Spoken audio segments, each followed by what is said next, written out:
Well, I'm going to go ahead and start. Hi, I'm Martina Stump. I am the Postsecondary Readiness and Transition Coordinator in Special Populations. I'm so happy to be here today. We're going to be talking about closing the gap in career and technical education for your Special Populations group. And of course, here's our best for all our incentives and what we're working for and our beliefs. And these are the objectives that we're going to talk about today. The participants in this session will be able to identify and establish a growth mindset, identify Perkins V Special Populations and understand their unique needs and barriers, and understand how to better serve students within the Perkins V Special Populations. So first, we're going to talk about your mindset. You know, your mindset is a set of beliefs that shape how you make sense of the world and yourself. It influences how you think, feel, and behave in any given situation. So the reason why I'm starting off with mindset is we've got to remember what our mindset when we work with our students. It may not even be, it may be the mindset of your community and how they feel about certain groups within the special populations, but we need to remember and think about our mindset. I'm going to show you a video. Hopefully it's going to work.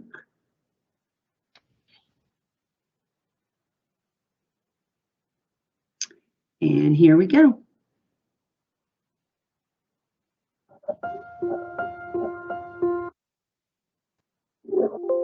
Oops. Sorry about that.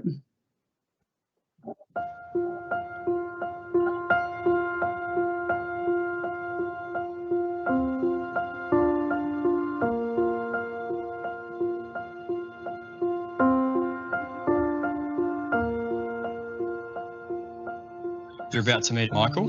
He lives fast as a self-made millionaire. You didn't have to dress up. It's all right. You're going to photograph Michael. He's actually saved somebody's life. Michael is an ex-inmate.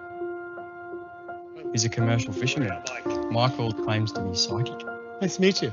Michael's a former alcoholic. Here's your camera. I would like you to flesh out the essence of who he is. What would you like out of this? What would you like the photograph to say about you?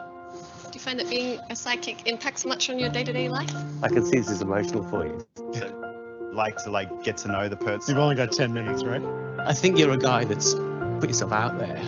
You're not hiding anything. My plan was to find out about whoever it was and to try and get that. And what I learned from him is he's incredibly brave. That was really intense. Pull this shirt out.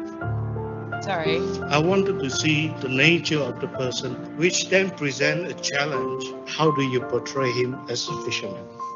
That's perfect. He's a self-made millionaire and sort of a little bit intimidating. I wasn't going for a beautiful, nice, perfectly lit portrait.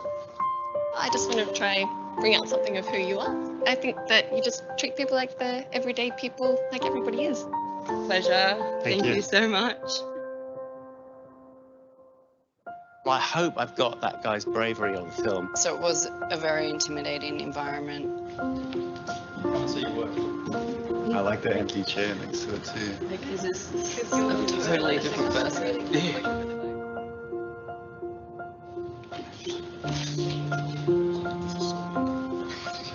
Almost looks like 6 different people.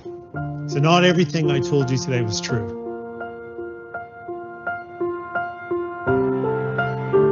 I'm not a fisherman. I am not an alcoholic. The GFC hit me hard, but I've never been a millionaire. Never been in prison.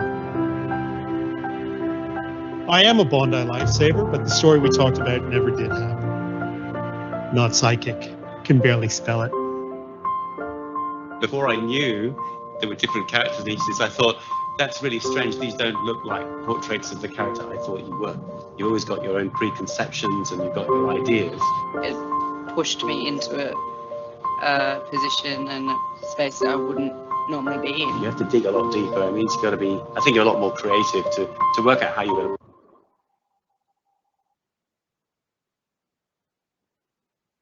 Okay, so what do you guys think of that video?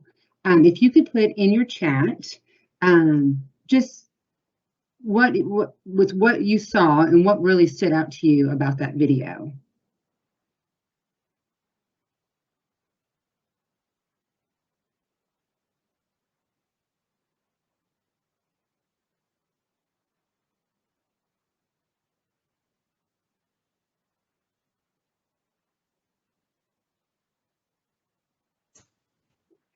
Sarah, can you see the chat? I can, but I think I'm a little delayed, so I'll capture all of those and share them here in just a few minutes, if that's okay. No problem with that. Thanks. So you probably heard about or read about Carol Dweck's work on mindset. So essentially, the idea is that a person with a fixed mindset tends to believe in natural talent and a static or fixed intelligence. On the other hand, someone with a growth mindset tends to believe that hard work results in improvement and mistakes are a chance to learn and is best characterized by the word yet. So instead of I can't do algebra equations, it is I can't do algebra equations yet, but with some help and practice, I'll get to the point where I'll be able to do them. So here are some other examples of that fixed mindset versus a growth mindset. Either I'm good at it or I'm not. That's that fixed. Growth, I can learn to do anything I want. Okay, here's another one. That's just who I am and I can't change it. Versus the growth, I am constantly involving work and I'm a work in progress. If you have to work hard, you don't have ability. Versus the more you challenge yourself, the smarter you become. So as you can see, that fix versus that growth. So think about, what are you? Do you have a growth mindset or do you have a fixed mindset? Teachers that you work with, do you think, oh, they're never going to get to that point that they need to? They're never going to be able to teach those students? Or do you think, hey, if we educate them, if we give them the skills and the supports, then my teachers will be able to teach to all students, okay? So that's that difference between the fixed and the growth mindset. So there's been a great deal of conversation about a teacher mindset versus a student's mindset. And here's a few examples of what this mindset language looks like. A teacher, there isn't enough time. I already have that in place, okay? Versus, where can I be more efficient? I can always improve my practice, okay? Then here, let's see what the students look like. I'm not a natural, and this is just too hard. Versus, I believe I can get better. I need to figure out what I'm missing. So you see this different here versus the growth or the fixed mindset versus the growth mindset. Let's move to the conversation of what a teacher's mindset would be about a student, okay? I shouldn't be responsible for that student. If the students would just, and you put that word, put the words in there you possibly have heard, just behave, just to study, have a better life, be more respectful, come to class prepared, okay? We know we've heard all of those. Versus, I have the power to teach anyone. Learning obstacles for students are a chance for me to learn and grow. So you know the teachers you work with, and you know which ones have that fixed mindset versus that growth mindset. And as a CTE director, I just want to encourage you to be thinking about that and what you can do to improve that.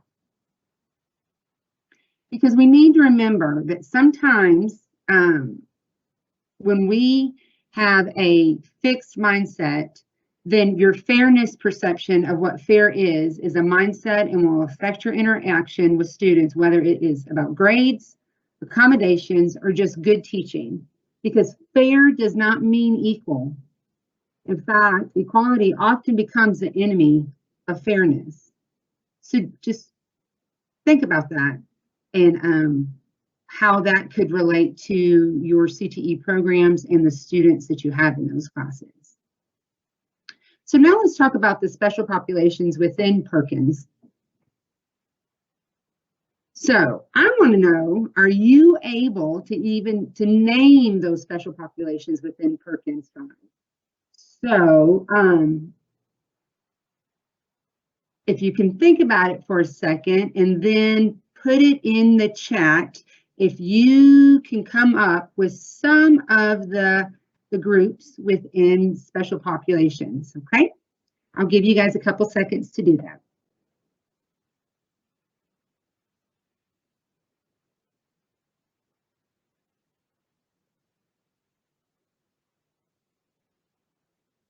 Hey, Martina, I think it's my internet issues. The chats are slow coming in. Okay. So it may be best to have folks write down and just kind of reflect as we go instead of using the chat option. Okay, that's awesome. And yeah, I'm not able to even see chat for some reason. So, okay, perfect. So hopefully you've been able to think about some of them. So let's go over them right now.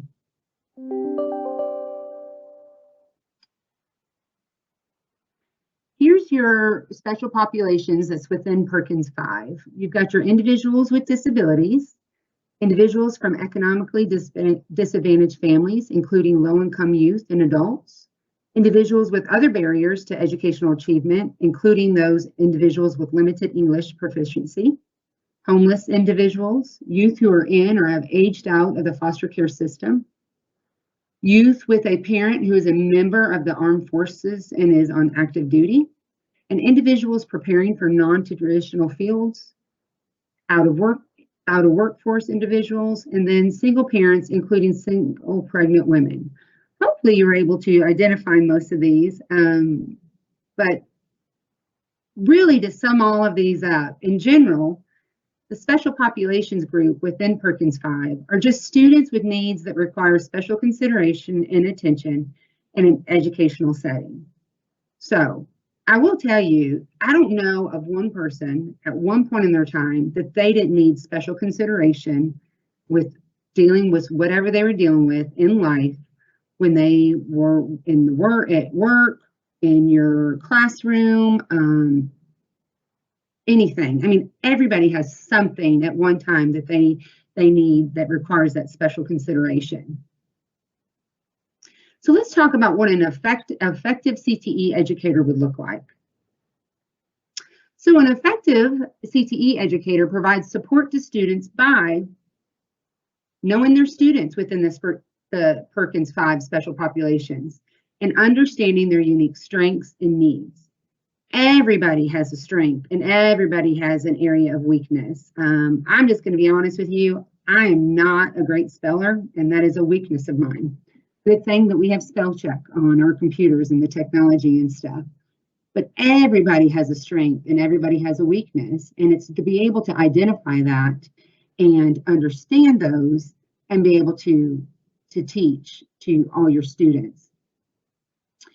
So I'm going to talk to you about this little story. This is the myth of average. So these big companies were asked by the military to design a cockpit chair that would fit for the average fighter pilot. Okay, so they took these measurements for all these different fighter pilots, and the graph shows you what they found. Nobody was within that average that they considered average. You see, from the height to the weight, to the reach, shoulders, hips, legs, it's all over the place. And so nobody was the same. Nobody fit what we considered average, and this is what they found. And now I'm going to show you another video. This is a TED Talk and that is going to talk about the myth of average. And here we go. So most of us have never sat in the cockpit of a $150 million fighter jet, right? but we've all sat in the classroom. And I would argue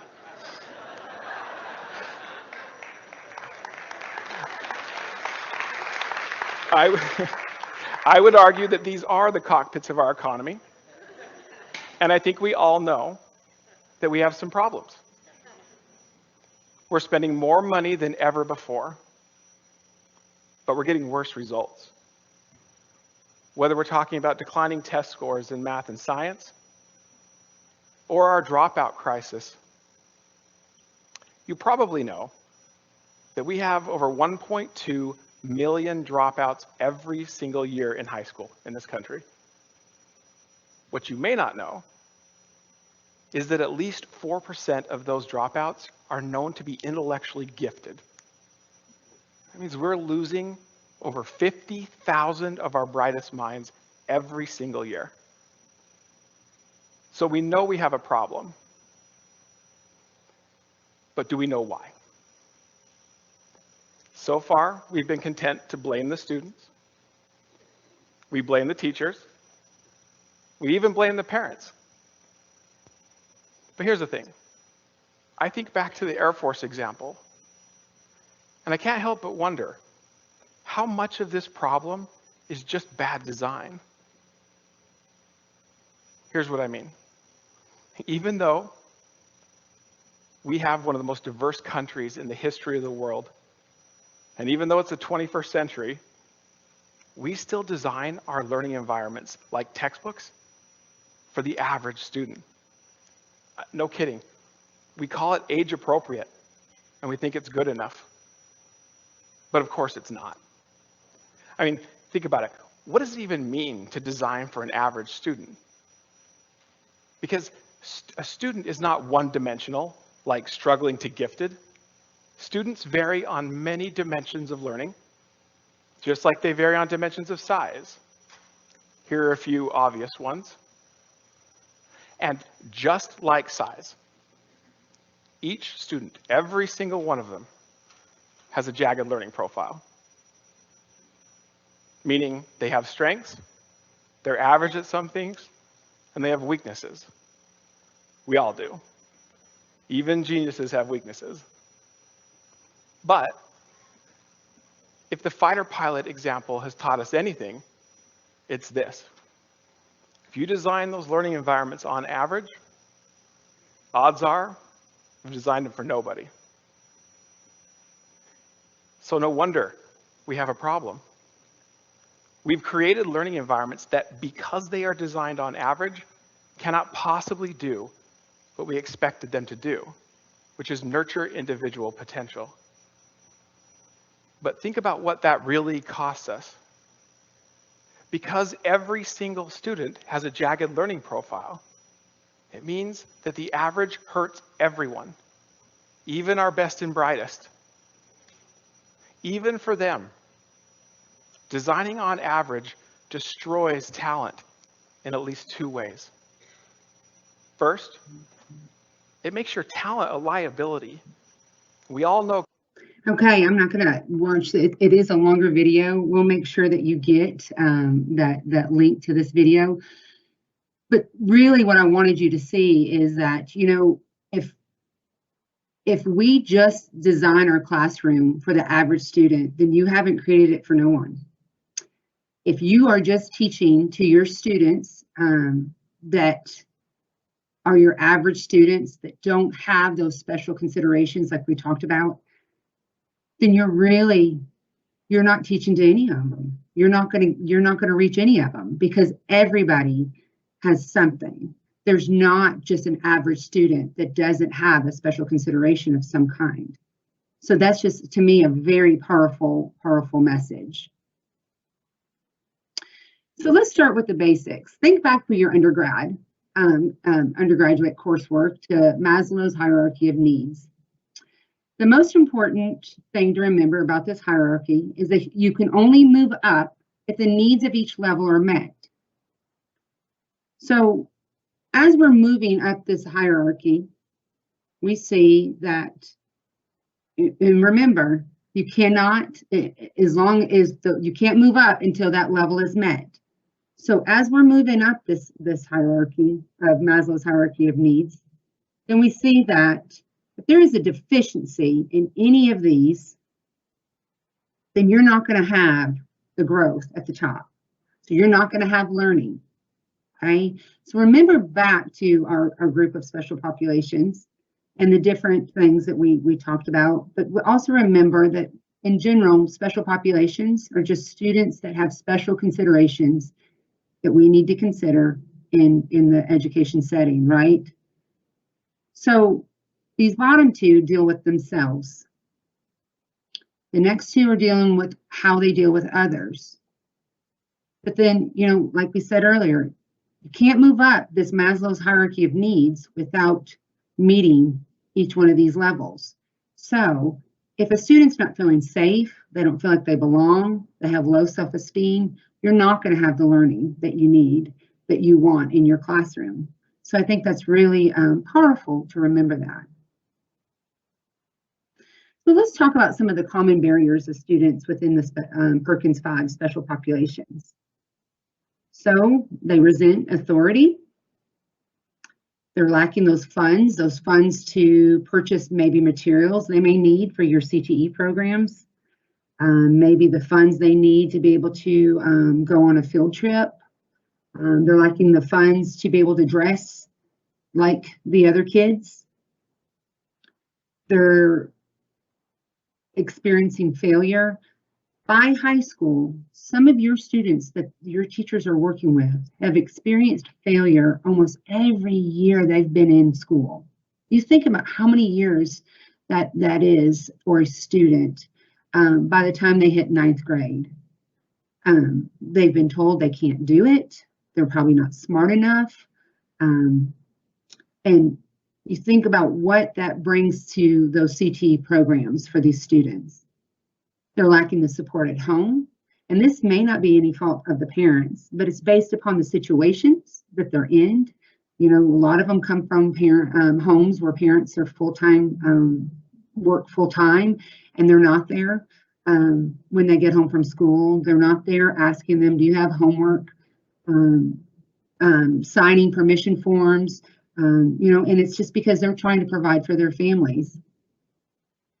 They're enduring the reading or math deficits. You know, a student, if we can get them to a 6th grade reading level, then that's functional. Then they're going to be able to make it and be able to do something. But for students with reading and math deficits, you know, you could think back, a lot of these kind of go together. So if they've been enduring with reading and math deficits year after year after year, then they've been experiencing that failure. They can't read as fast as everybody else. Maybe their comprehension is not where it needs to be. Math is like a foreign language to them. They don't understand the concepts with math. They're experiencing that lack of motivation.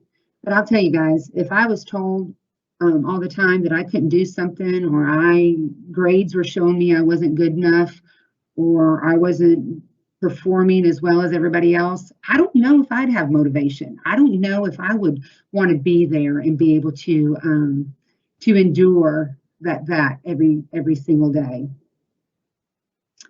They're experiencing legal issues, and you know, this could be that they don't have that support at home. They're out after curfew, running the streets. It may be criminal activity. It could be that, you know, they already have a record by the time they come to you. And you know, like I said, all of these kind of play on each other.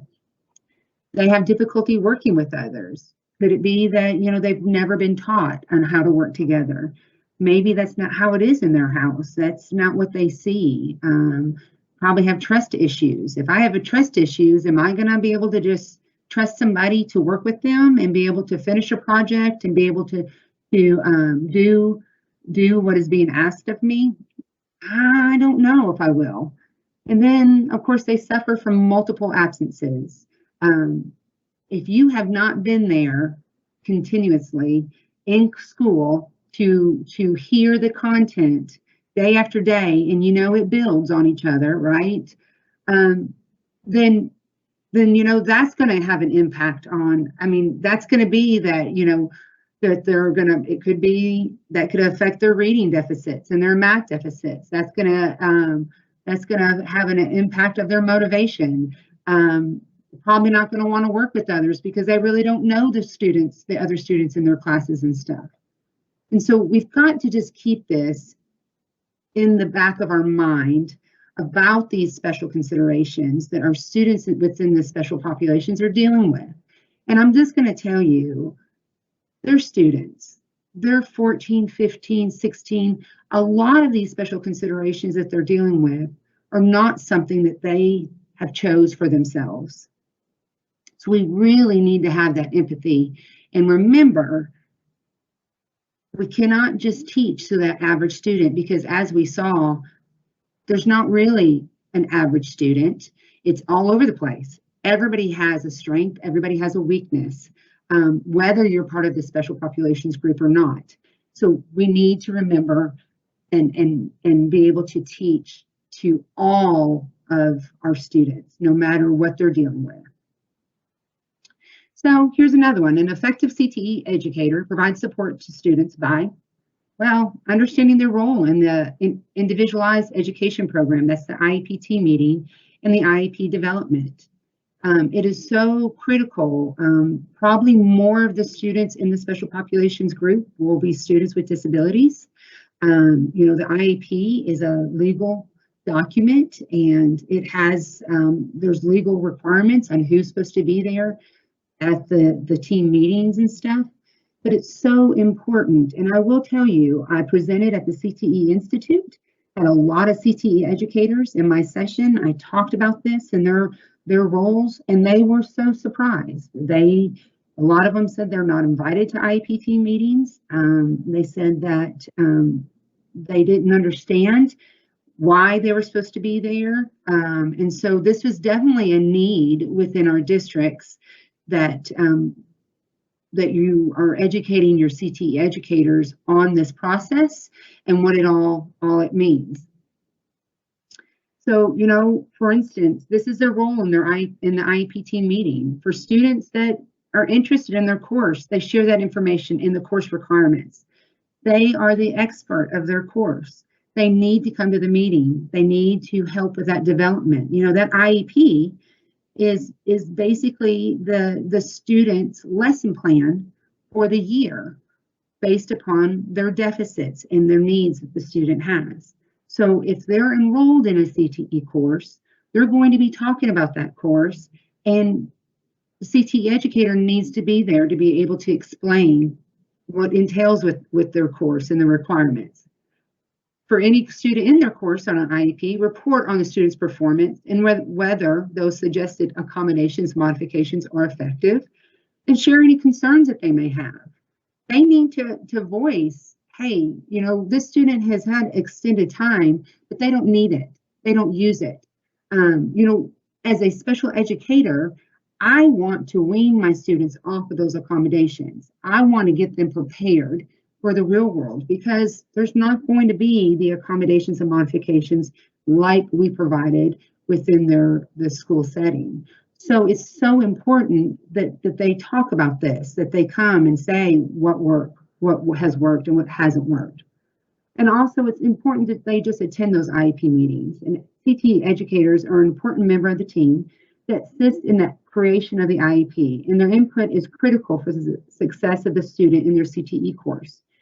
One thing I told those at the CTE Institute, and I told the CTE educators, decisions about your courses are being made without you at the table. So that's another reason why they need to be there. They need to hear about the student and about their deficits and hear about their strengths and their weaknesses to be able to understand how this student will perform in their class and also understand how they can teach to that student. So it's so important that we're educating them on the role of their role that they play in that CTE, in the IEP team meeting, but also to understand those legal requirements that are involved in all of those. So here's another one. An effective CTE educator provides support to students by increasing their knowledge and use of wide variety of instructional strategies. So there are so many ways, as we know, to teach. You know, a lot of times you teach to how you learn best, not to what how your class learns best. One of the best activities a CTE educator could do in their class on that first day is to give a learning style inventory. They're free. You can Google it. There's tons of them that are free, but it would give them an idea of how their students learn best. So you know, we've got all our different learning styles, and if you find out that your whole entire class, or the majority of your class, is more of a auditory learner, then you should be able to hopefully change the style of your class that year, for that period, to be able to reach those students. So here are some instructional strategies.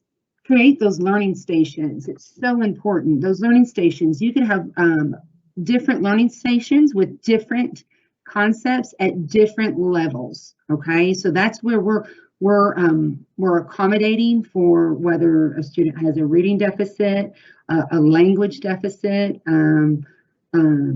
whether we are, you know, it's a student that may not work well with others.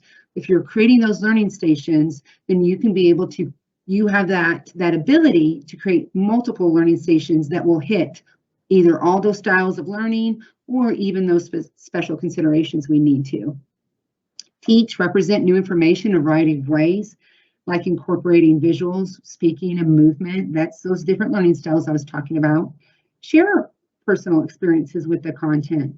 It is so important that our students understand that we're human too, right? That we make mistakes, we're not perfect, but the more we can tell them how we've worked in this situation, especially your CTE educators, you know, they've worked in the fields of the content that they're teaching. For them to share their experience is even better. It totally will create that interest for the students on, wow, that's how it works. Oh, my teacher did this. Oh, that's pretty cool. And so it's really important that we share those personal experience with the content. Create flexible groups to allow students to learn with and from peers. Project-based learning and problem-based learning. How many times do we create a problem and have them try to fix it instead of just telling them, this is what I want you to do and this is how I need you to do it? Provide study guides, worksheets, graphic organizers, or printed notes. Create access points to ensure all students are set up to achieve the standards.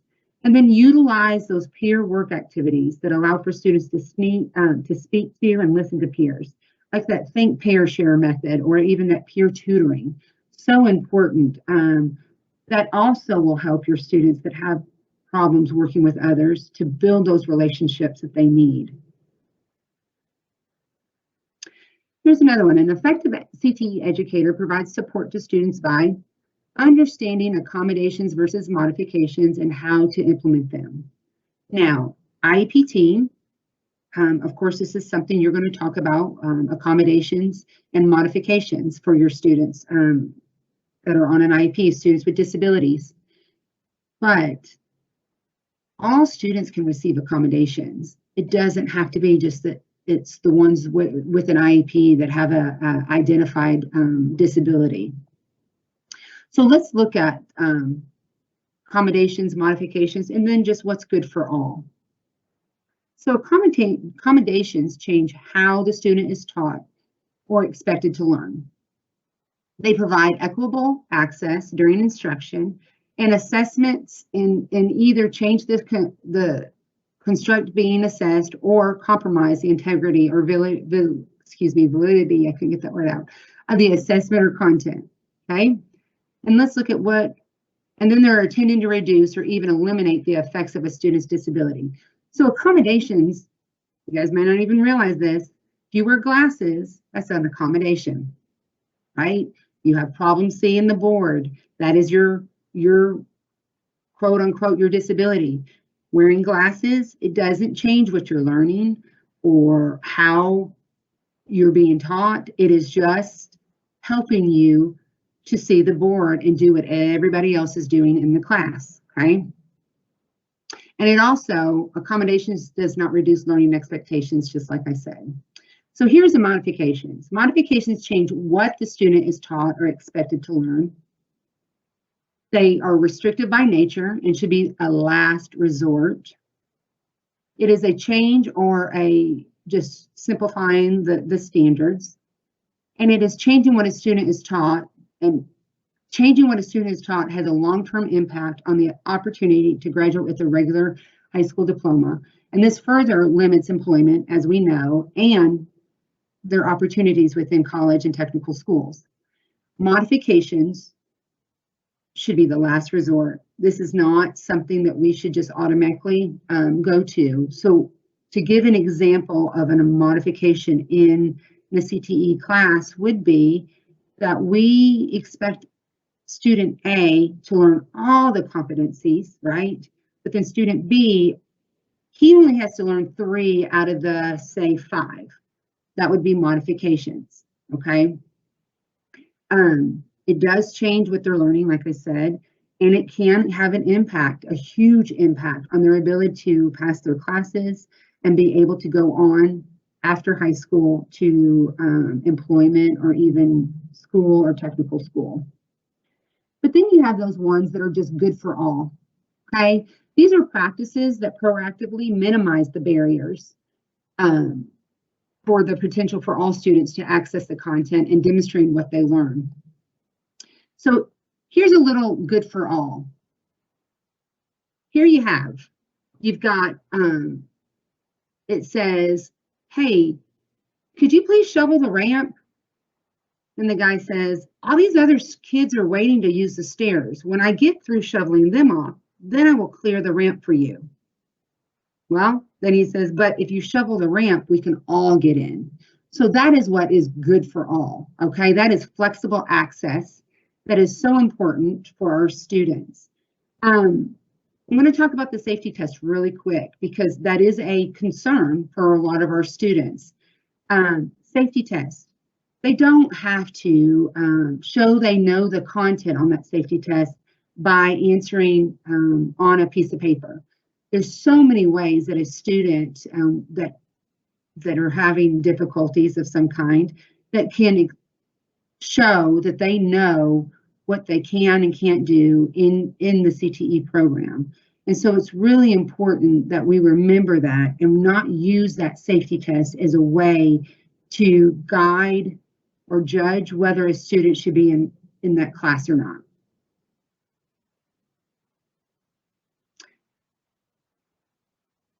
Okay, so CTE directors, this is for you. An effective CTE director provides support to their educators by providing professional development to the CTE educators on providing access to their course content for students in various special populations, by understanding their unique strengths and needs, by collaborating with the district special education director, EL coordinator, coordinated health, and even guidance counselors at their schools to educate CTE educators, by encouraging and providing professional development to CTE educators on the use of a wide variety of instructional strategies. And then an effective CTE educator, or excuse me, CTE director provides support to CTE educators by encouraging that collaboration with special education teachers to assist CTE educators with understanding those IEP or even 504 accommodations and modifications and how to implement them. That is really big. And remember what I said, accommodations can be used for anybody. So if we're educating them for students with disabilities with an IEP, then you're going to help them with all of those students that may need some of that additional accommodations, additional support in their class. And then lastly, what you can do as an effective CTE director is to display a growth mindset in language and in actions to be an example to your teachers. So if you work with your CTE educators and you use that language that is a growth mindset language, then you're going to be a huge example for your teachers. Because this is what we got to remember. This is so important. Even if the laws change, definitions are revised, labels change, funding changes, priorities shift, individuals from special populations will still be in our schools, classrooms, communities, training programs, and workforce. It is our responsibility is to educate and train a 21st century workforce that includes your students within the various special populations. And I'm just going to stress this again. Those are just your students that need some special considerations when it comes to their education. Okay, Sarah, I'm going to stop sharing my screen and we'll see if anybody has any questions. Excellent. Thank you, Martina. I think functionality today has been an issue. And I'm so sorry. No, I know. I'm so sorry it's happened with your session. It looks like we've got loosely 70 or so folks here, and I'm sure they have dropped in some questions in the Q&A area, but it just is not connecting on my side. Not on mine either. Yeah. So what we can do is I'll share your email address out whenever I share out the recording and the presentation. And if you don't care to send me the links to the 2 videos. Absolutely. I sure will. Lovely. So we'll share all of that out with the directors and kind of leave, sadly, this live question and answer piece to go to an email question and answer more directly. So I apologize if that overruns your inbox in the in-between, but I would be happy to answer any questions I possibly can. If I don't know an answer, I'll find out for you. I'm here to support. CTE is so extremely important for all students, and it's been such a privilege to be here today. So thank you. Well, we appreciate you and the time to just kind of put together this presentation and get us to step back and really kind of think about what we're doing around our special populations groups. And I appreciate your time. And we'll end this one a little early simply because of these question pieces. But again, I appreciate your time. And for those of you who are listening, I'll also send out the survey link in with all of the other kind of presentation materials, so that way you'll have access to that since the chat or the Q&A section isn't being friendly today. But again, Martina, thank you for your time, and I hope everybody has a great October. Isn't it a lovely world that we get to live in a place with Octobers? So I hope you enjoy this new season, and we'll see you later. Have a great day. Thank you, guys. Thank you.